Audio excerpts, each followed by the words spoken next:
Hi guys, ఈరోజు వీడియోలో మనం స్పీక్ నో ఈవిల్ అనే మూవీ ఎక్స్ప్లెనేషన్ చూడబోతున్నాం. ఇది ఒక థ్రిల్లర్ సినిమా, బట్ అక్కడక్కడ హర్రర్ వైబ్స్ ఇస్తుంది. దానికి one of the main reason ఈ ప్యాడీ అనే క్యారెక్టర్. వీడు మాత్రం మూవీలో ఒక రేంజ్లో యాక్ట్ చేశాడు.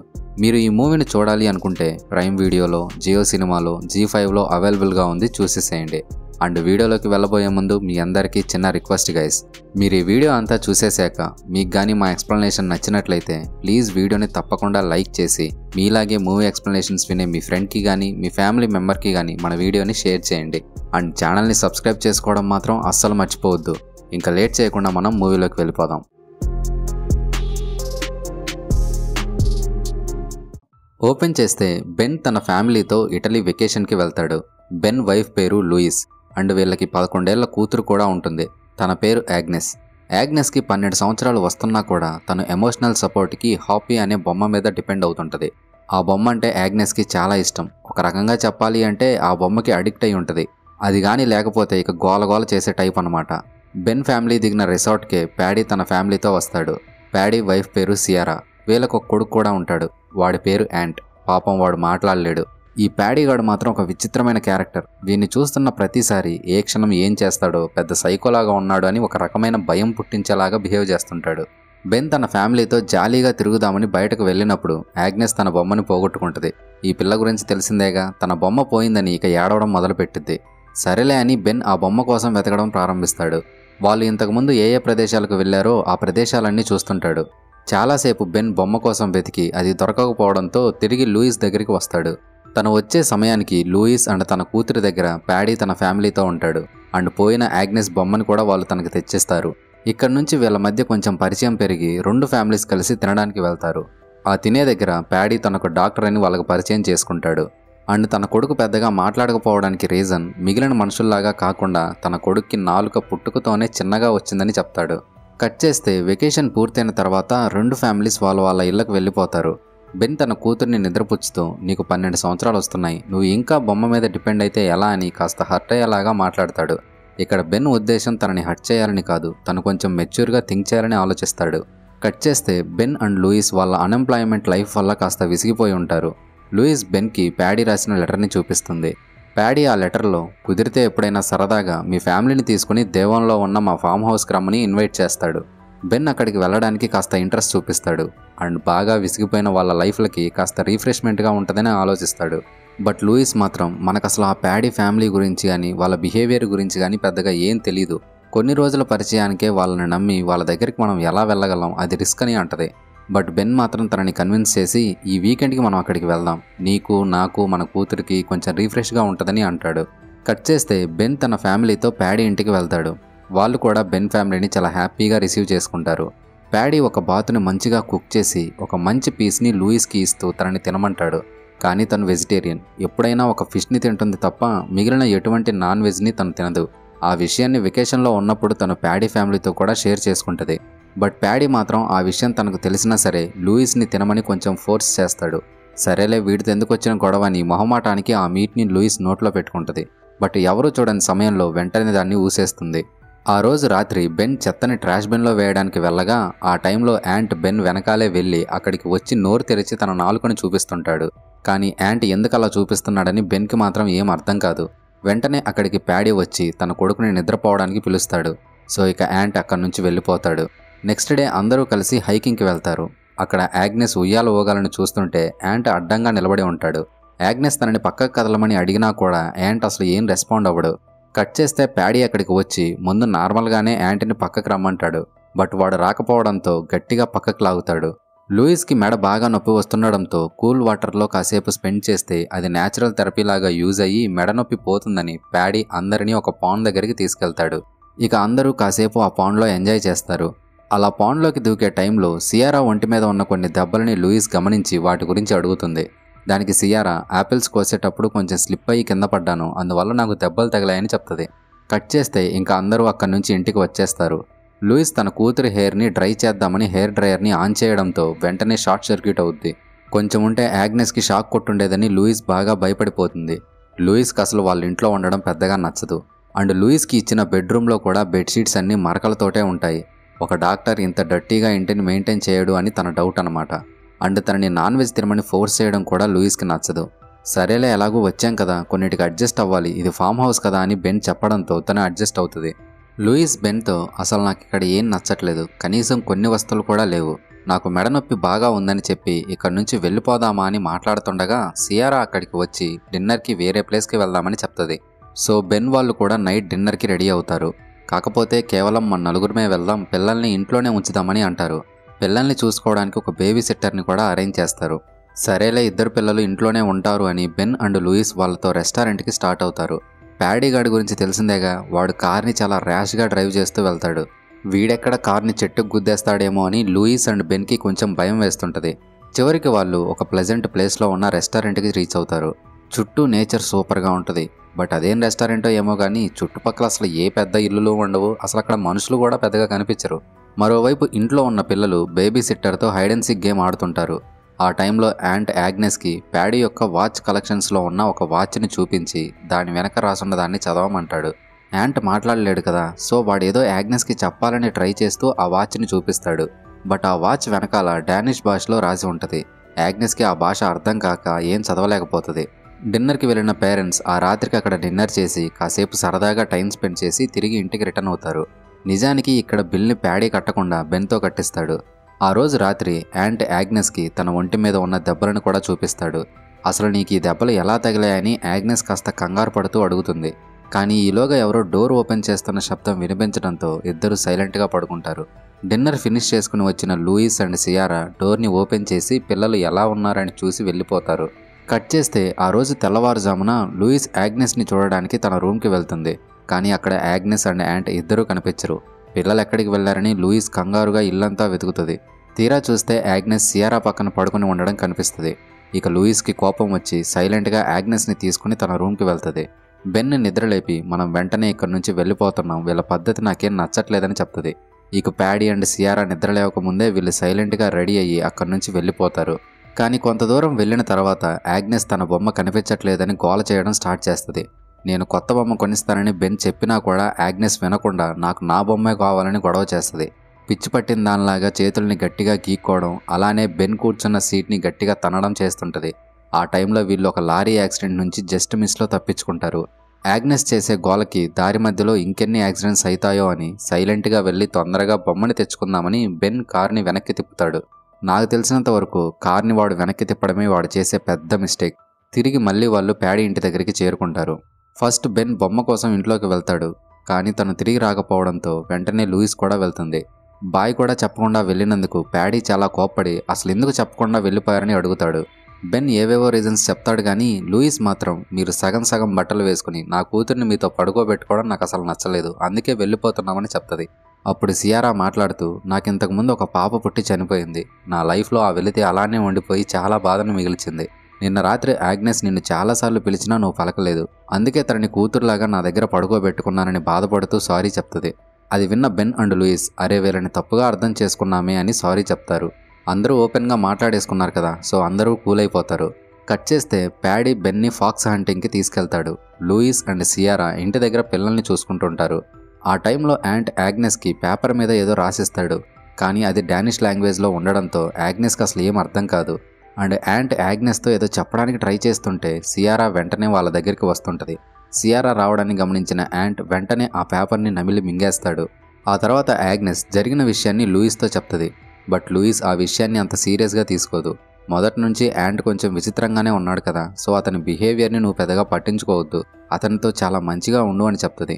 నెక్స్ట్ సీన్లో అందరూ లంచ్కి కలుస్తారు. లంచ్ చేసే టైంలో సియారా యాగ్నెస్కి అలా తిను ఇలా తిను అని కమెంట్ చేసినట్టు చెప్తుంటుంది. సియారా మరీ ఓవర్గా చెప్తుండడంతో లూయిస్కి అది నచ్చక నువ్వు నా కూతుర్ని అలా కమెంట్ చేయొద్దని చాలా నెమ్మదిగానే చెప్తుంది. బట్ అయినా కూడా సియారా మళ్ళీ మళ్ళీ యాగ్నెస్ని కమెంట్ చేసినట్టుగా ఫుడ్ ఎలా తినాలో చెప్తుంటే ఇక లూయిస్కి కోపం వస్తుంది. లూయిస్ సియారాతో నువ్వేం తన అమ్మవు కాదు తనను అలా కమెంట్ చేయడానికని కోపడుతుంది.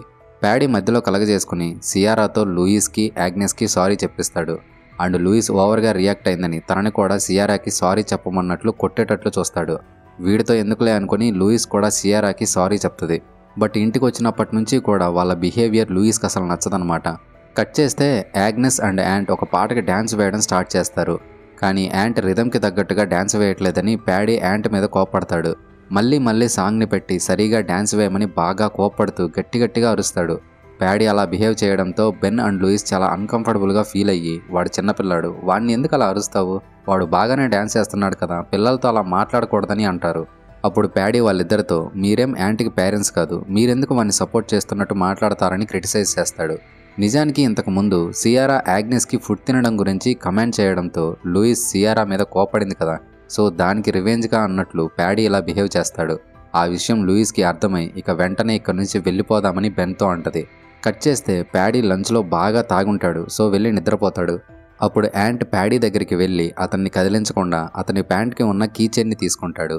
ఆ తర్వాత పక్కనే ఉన్న ఒక రూమ్ డోర్ని ఓపెన్ చేసి యాగ్నెస్ని తనతో పాటు లోపలికి తీసుకెళ్తాడు.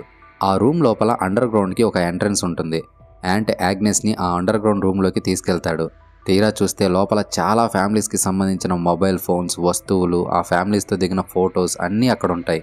యాంట్ ఒక ఫోటో ఆల్బమ్ని ఓపెన్ చేసి అక్కడున్న ఫొటోస్ అన్నింటినీ యాగ్నెస్కి చూపిస్తాడు. ప్యాడీ అండ్ సియారా ఒక్కో ఫోటోలో ఒక్కో కిడ్తో ఉంటారు. ఒక ఫోటోలో అబ్బాయితో ఉంటే ఇంకో ఫోటోలో అమ్మాయితో ఉంటారు. అండ్ ప్రతి ఫోటోలో కూడా వేర్వేరు కిడ్స్తో ఉంటారు. విషయం ఏంటంటే యాంట్ ప్యాడీ అండ్ సియారాల కొడుకు కాదు. ఈ ప్యాడీ అండ్ సియారా ఇద్దరు కూడా సీరియల్ కిల్లర్స్. వెకేషన్కి వెళ్ళినట్టుగా వెళ్ళి అక్కడ కొత్త వాళ్ళతో ఫ్రెండ్షిప్ చేసి వాళ్ళని ఇంటికి ఇన్వైట్ చేసి వాళ్ళు వచ్చాక వాళ్ళని చంపేస్తారు. ఆ తర్వాత వాళ్ళ డబ్బులు, వస్తువుల్ని తీసేసుకుంటారు. కానీ వాళ్ళ పిల్లల్ని మాత్రం నాలుక కట్ చేసి వీళ్ళ పిల్లల్లాగా కొత్తగా పరిచయమైన వాళ్ళకి చూపించుకుంటారు. కొత్త పిల్లాడు వీళ్ళ దగ్గరికి వచ్చిన తర్వాత వాళ్ళ దగ్గరున్న పాత పిల్లాన్ని చంపేసేస్తారు. ప్రజెంట్ యాంట్ కూడా వీళ్ళ కొడుకు కాదు. బెన్ అండ్ లూయిస్ ఫ్యామిలీ లాగానే యాంట్ తన పేరెంట్స్తో ఇక్కడికి వస్తాడు. ప్యాడీ అండ్ సియారా యాంట్ పేరెంట్స్ని చంపేసి వాడి నాలుకని కోసేస్తారు. ఇప్పుడు ఈ విషయం యాంట్ యాగ్నెస్కి అర్థమయ్యేలాగా చెప్తాడు. యాగ్నెస్కి విషయమంతా అర్థమయ్యి ఒక్కసారిగా భయపడిపోతుంది. అక్కడున్న ఫోటోలని తన పేరెంట్స్కి చూపించాలని యాగ్నెస్ మొబైల్లో ఫొటోస్ తీసుకుంటుంది. ఇక ఇద్దరు అక్కడి నుంచి సైలెంట్గా బయటకు వచ్చేస్తారు. ప్యాడీ నిద్రలేచేసరికి కీస్ తన ప్యాంట్కి పెట్టేయాలని యాంట్ బెడ్రూమ్లోకి వెళ్తాడు. కానీ తీరా చూస్తే ప్యాడీ నిద్రలేచి ఉంటాడు. కీస్ లేవని ప్యాడీకి కానీ అర్థమైందంటే ఇంకా ఈ యాంట్ గడి కథ ముగిసిపోయినట్టే. బట్ ప్యాడీ మాత్రం కీస్ ఉన్నాయో లేవో చూసుకోడు. యాంట్ కొంచెం తెలివిగా ఆలోచించి తనని ఎత్తుకోమని అంటాడు. ప్యాడీ యాంట్ని ఎత్తుకోగానే కీస్ని వెంటనే ప్యాంట్కి పెట్టేస్తాడు. కట్ చేస్తే తను తీసిన ఫొటోస్ని బెన్కి చూపించాలని యాగ్నెస్ బెన్ని గేమ్ ఆడడానికి పిలుస్తుంది. కానీ బెన్ కాఫీ తాగి వస్తానని చెప్తాడు. అప్పుడు యాగ్నెస్ ఒక ముళ్ళుతో తనని తనే గుచ్చుకొని తన పేరెంట్స్ దగ్గరికి వస్తుంది. అది చూసిన లూయిస్ యాగ్నెస్కి తన ఫస్ట్ పీరియడ్ వచ్చిందని తనని వాష్రూమ్లోకి తీసుకెళ్తుంది. వాష్రూమ్లోకి వెళ్ళగానే యాగ్నెస్ లూయిస్కి తనకు తెలిసిన నిజం మొత్తాన్ని చెప్పేసి ఫొటోస్ని కూడా చూపిస్తుంది. విషయం తెలిసిన లూయిస్ చాలా భయపడిపోతుంది. అదే సమయంలో ప్యాడీ సీక్రెట్ రూమ్ కిటికీ నుండి చూడగా తను నిద్రపోయినప్పుడు అండర్ గ్రౌండ్లోకి ఎవరో వెళ్ళినట్టు ప్యాడీకి అర్థమవుతుంది. లూయిస్ యాగ్నెస్తో ఇలాంటి సిచ్యువేషన్స్లోనే మనం నార్మల్గా బిహేవ్ చేయాలని చెప్పి తనని వాష్రూమ్లోనే ఉండమంటది. ఆ తర్వాత ప్యాడీ అండ్ సియారాకి డౌట్ రాకుండా బెన్ని కూడా వాష్రూమ్లోనికి తీసుకొస్తుంది. తను బెన్కి కూడా విషయమంతా చెప్తుంది. ఇప్పుడు ముగ్గురు ఎంత ఫాస్ట్గా వీలైతే అంత ఫాస్ట్గా ఇక్కడి నుంచి వెళ్ళిపోవాలని అనుకుంటారు. యాగ్నెస్కి తన ఫస్ట్ పీరియడ్ రావడం వల్ల తను చాలా టెన్షన్ పడుతుంది. మేము వెంటనే ఇంటికి వెళ్ళాలనుకుంటున్నామని ప్యాడీ అండ్ సియారాతో చెప్తారు. బెన్ ఫ్యామిలీకి నిజం తెలిసిపోయిందనే విషయం ప్యాడీకి కానీ అర్థమైందంటే ఇంకా వాళ్ళ సంగతి అయిపోయినట్టే. సో ప్యాడీ వాళ్ళకి డౌట్ రాకుండా వీళ్ళు నార్మల్గా ఉంటూ కార్ దగ్గరికి వెళ్తారు. కానీ వీళ్ళ బ్యాడ్ లక్ ఏంటంటే కార్ టైర్ పంచర్ అయి ఉంటుంది. ప్యాడీ కార్ టైర్ని మార్చేస్తాడు. అండ్ యాగ్నెస్ యొక్క బొమ్మ మళ్ళీ మిస్ అవుద్ది. కానీ అది ఎత్తైన గోడ మీద ఉంటుంది. వీళ్ళ బ్యాడ్ లక్ ఏందో ఒకదాని మీద ఒకటి వస్తుంటాయన్నమాట. సో ప్యాడీ ఒక ల్యాడర్ని వేసి బెన్ని దాని మీదకి ఎక్కమంటాడు. ఈ ప్రాసెస్ అంతా జరుగుతున్నప్పుడు లూయిస్కి, బెన్కి, యాగ్నెస్కి గుండెల్లో రైళ్లు పరిగెడుతుంటాయి. బెన్ ఆ ల్యాడర్ని ఎక్కి బొమ్మని కిందకి తెస్తాడు. కానీ అది బాగా డ్యామేజ్ అయి ఉంటుంది. అయినా పర్లేదులే ఇంకా ఇక్కడి నుంచి వెళ్ళిపోవాలనుకుని వాళ్ళు కారు ఎక్కేస్తారు. కానీ యాంట్ని ఆ సీరియల్ కిల్లర్స్ మధ్య వదిలేయడానికి వీళ్ళకి మనసు రాదు. అందుకని యాంట్ని వెళ్ళి గేట్ ఓపెన్ చేయమని చెప్తారు. యాంట్ గేట్ ఓపెన్ చేసే టైంలో వెంటనే కారులోకి ఎక్కించుకుని అక్కడి నుంచి వెళ్ళిపోవాలని వీళ్ళ ప్లాన్. గేట్ ఓపెన్ చేయడానికి వెళ్తున్న యాంట్ని ప్యాడీ ఆపి గేట్ బటన్ని నొక్కడంతో గేట్ వెంటనే ఓపెన్ అవుతుంది. సరే ముందు మనం ఇక్కడి నుంచి సేఫ్గా బయటపడితే తర్వాత పోలీసులను తీసుకొచ్చి యాంట్ని విడిపిద్దామని వాళ్ళు అనుకుంటారు. కానీ వీళ్ళు గేట్ దగ్గరికి వెళ్ళబోతుండగా ప్యాడీ యాంట్ని నీళ్ళలోకి తోసేస్తాడు. నిజానికి యాంట్కి ఈత రాదు. సో వాడు ఎక్కడ చనిపోతాడేమో అని బెన్ వెంటనే కారు దిగి వాడిని కాపాడతాడు. కానీ ఒడ్డుకు వచ్చే సమయానికి ప్యాడీ బెన్ ఫ్యామిలీకి గన్ గురిపెట్టి సిచ్యువేషన్ మొత్తం తన కంట్రోల్లోకి తెచ్చుకుంటాడు. కట్ చేస్తే Paddy and Ciara Ben and పిల్లలిద్దరి చేతుల్ని కట్టేస్తారు. బెన్ ఫ్యామిలీ అకౌంట్లో ఉన్న డబ్బులన్నింటినీ కూడా వీళ్ళ అకౌంట్లోకి ట్రాన్స్ఫర్ చేయించుకుంటారు. ఆ తర్వాత ప్యాడీ ఒక మొత్తం మందిని యాగ్నెస్కి ఇవ్వాలని చూడబోతుంటే లూయిస్ వెంటనే బాక్స్ కట్టర్తో ప్యాడీ మీద అటాక్ చేస్తుంది. ప్యాడీ బాగా గాయపడి కింద పడిపోతాడు. లూయిస్ వెంటనే సియారా దగ్గరున్న గన్ని కూడా లాగేసుకుంటది. ఈలోగా బెన్ తన తాళ్ళని విప్పేసుకుని పిల్లల్ని విడిపించేస్తాడు. ప్యాడీ అండ్ సియారాని అదే రూమ్లో లాక్ చేసి అందరూ బయటకు వచ్చేసి కారులో వెళ్ళిపోవాలని చూస్తారు. కానీ తీరా చూస్తే మైక్ ఒక కారులో వచ్చి వీళ్ళ మీద ఫైరింగ్ స్టార్ట్ చేస్తాడు. ఇక్కడ మైక్ అంటే ఎవరో కాదు, ఇంతకుముందు రెస్టారెంట్కి వెళ్ళారు కదా, దాని ఓనరే వీడు. వీళ్ళంతా ఒకటే గ్యాంగ్ అనమాట. ఇక వెంటనే అందరూ ఇంట్లోకి పరిగెడతారు. ఇంట్లో ఉన్న ల్యాండ్ లైన్తో హెల్ప్ లైన్కి కాల్ చేయాలని చూస్తారు. కానీ మైక్ ప్యాడీ ఉన్న రూమ్ డోర్ని ఓపెన్ చేయడంతో సియారా బయటకు వచ్చి ల్యాండ్ లైన్ వైర్ని కట్ చేసేస్తుంది. ఎలాగైనా వీళ్ళందరినీ చంపేయాలని ప్యాడీ ఫిక్స్ అవుతాడు. బయట నుంచి వాళ్ళెవరూ కూడా లోపలికి రాకుండా ఉండడానికి బెన్ అండ్ లూయిస్ డోర్స్ అన్నిటినీ లాక్ చేసేస్తారు. చుట్టుపక్కల ఎవరైనా ఉంటే ఫైర్ సిగ్నల్ని చూసి అక్కడికి వస్తారని బెన్ ఒక ఆల్కహాల్ బాటిల్కి ఫైర్ని అంటించి బయట గడ్డితో కట్టిన ఒక ఇంటి మీదకి వేస్తాడు. బట్ అది జారుకుంటూ వచ్చి ప్యాడీ కారులో పడుతుంది. లూయిస్ పిల్లలిద్దరిని ఒక కబోర్డ్లో పెట్టి మళ్ళీ నేను ఇక్కడికి వచ్చేంత వరకు మీరు అసలు ఏ సౌండ్ చేయకుండా ఇక్కడే జాగ్రత్తగా ఉండండి చెప్తుంది. కట్ చేస్తే ప్యాడీ బ్యాక్ డోర్ నుంచి ఇంట్లోకి ఎంటర్ అవుతాడు. వాడు లూయిస్ ఉన్న రూమ్లోకి వెళ్ళడానికి డోర్ని ఓపెన్ చేస్తుంటే లూయిస్ వాడి చేతి మీద ఒక వెపన్తో గుచ్చుతుంది. ఆ తర్వాత డోర్ని క్లోజ్ చేసి తన అక్కడి నుంచి వెళ్ళిపోతుంది. ఇక ప్యాడీ కోపంతో డోర్ని గట్టిగా తన్ని రూమ్లోకి ఎంటర్ అవుతాడు. అండర్ గ్రౌండ్ రూట్ నుంచి సియారా కూడా అదే రూమ్లోకి ఎంటర్ అవుతుంది. ఇక ఇద్దరూ వాళ్ళ కోసం వెళ్తారు. మైక్ ఇంటిపైన ఉన్న కిటికీలో నుంచి ఇంట్లోకి వస్తాడు. ప్యాడీ పిల్లలున్న రూమ్లోకి రాగానే లూయిస్ డ్రైన్ క్లీనర్ని ప్యాడీ మీద చల్లడంతో దాంట్లో ఉన్న సల్ఫ్యూరిక్ యాసిడ్ వల్ల ప్యాడీ చాలా గాయపడతాడు. ఇక లూయిస్ వెంటనే పిల్లలతో అక్కడి నుంచి పారిపోతుంది. మరోవైపు బెన్ మైక్ మీద అటాక్ చేస్తాడు. కానీ మైక్ బెన్ని ఓవర్ పవర్ చేసి చంపబోతుంటాడు. ఆ టైంలో లూయిస్ సుత్తితో మైక్ తల మీద గుచ్చుతుంది. సో మైక్ అక్కడికక్కడే చనిపోతాడు. ఇక వాళ్ళందరూ అక్కడున్న కిటికీలో నుంచి కిందకి దిగాలని చూస్తుండగా అక్కడికి సియారా గన్తో వస్తుంది. లూయిస్ వెంటనే సియారా తల మీద గట్టిగా కొట్టడంతో ఆమె పైనుండి కింద పడి చనిపోతుంది. ఆమె పడే సమయంలో ల్యాడర్ కూడా కింద పడిపోద్ది. ఇక బెన్ కొంచెం ధైర్యం తెచ్చుకొని తను కిందకి దూకి ల్యాడర్ని పైకి పెడతాడు. అలా కిందకి దూకడం వల్ల బెన్ కాలు కొంచెం డ్యామేజ్ అవుద్ది. సియారా కింద పడేటప్పుడు అరవడం వల్ల ఆ అరుపులు విన్న ప్యాడీ సియారాకి ఏమైందో అని అక్కడికి వస్తాడు. ఈలోగా వీళ్ళందరూ కూడా ల్యాడర్ నుంచి కిందకి దిగి కార్ దగ్గరికి వెళ్ళబోతుంటారు. అప్పుడు ప్యాడీ యాగ్నెస్ తలకి గన్ గురి పెట్టి అక్కడికి వస్తాడు. సియారా చనిపోవడం చూసిన ప్యాడీకి చాలా కోపం వస్తుంది. సో వాళ్ళందరినీ చంపేసి సియారాకు బదులుగా యాగ్నెస్ని తనతో ఉంచుకోవాలని అనుకుంటాడు. కానీ యాగ్నెస్ తెలివిగా ఇంతకుముందు ప్యాడీ తనకు వేయాలని చూసిన మత్తు ఇంజెక్షన్ని ప్యాడీకి గుచ్చుతుంది. దానివల్ల ప్యాడీ వితిన్ సెకండ్స్లోనే మైకంలోకి వెళ్ళిపోతాడు. ప్యాడీని లూయిస్ అండ్ బెన్ చంపాలి అనుకుంటారు. కానీ వాళ్ళేం హంతకులు కాదు కదా. అక్కడి నుండి తప్పించుకునే ప్రయత్నంలో సియారాని మైక్ని చంపాల్సి వచ్చింది. సో ఇంత చేసినా సరే వాణ్ణి మాత్రం ప్రాణాలతో వదిలేసి కార్ దగ్గరికి వెళ్తారు. కానీ యాంట్ మాత్రం తన తల్లిదండ్రులను చంపినందుకు కోపంతో ప్యాడీ తల మీద కొట్టి కొట్టి చంపేస్తాడు. ఇక అందరూ అక్కడి నుంచి ఇంటికి స్టార్ట్ అవుతారు. అండ్ యాంట్ని కూడా వాళ్ళు తమతో తీసుకెళ్తారు. నిజానికి సియారా ప్యాడీ కంటే చాలా చిన్నపిల్ల. ప్యాడీ ఫస్ట్ హత్య చేసింది కూడా సియారా పేరెంట్స్నే. ఆ తర్వాత సియారాని ప్యాడీ తనతోనే ఉంచుకుంటాడు. ఇక్కడితో ఈ స్టోరీ అయిపోయింది. మీరు ఇక్కడి వరకు వీడియోని కంటిన్యూ చేస్తూ చూశారంటే మీరు ఈ వీడియో వల్ల కాస్తన్నా ఎంటర్టైన్ అయ్యారని మేము ఫీల్ అవుతున్నాం. సో ఇక్కడి వరకు చూసిన వాళ్ళు అట్లీస్ట్ 50% అయినా సరే మన వీడియోని కొంచెం లైక్ చేయండి. అండ్ అలానే మీలానే మూవీ ఎక్స్ప్లెనేషన్స్ వినే ఒకే ఒక్కరికి ఈ వీడియోని షేర్ చేయండి. మనం మళ్ళీ మరో వీడియోతో కలుద్దాం. అంతవరకు టేక్ కేర్, బాయ్.